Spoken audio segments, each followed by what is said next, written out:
இணைந்து ஜெபிப்போம். ஆண்டவரே இயேசுவே, வியத்தகு ஆற்றல் கொண்டவரே, உம்மை துதிக்கின்றேன்.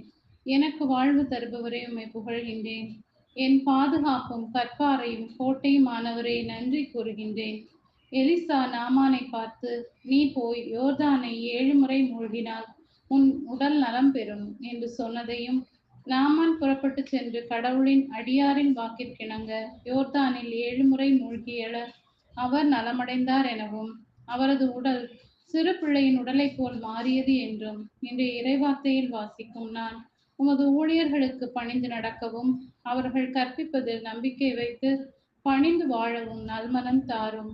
இயேசுவே, உமது வார்த்தையில் என்னோடு பேசி எனக்கு நம்பிக்கை தந்து என்னை உமது பாதையில் நடத்தும்.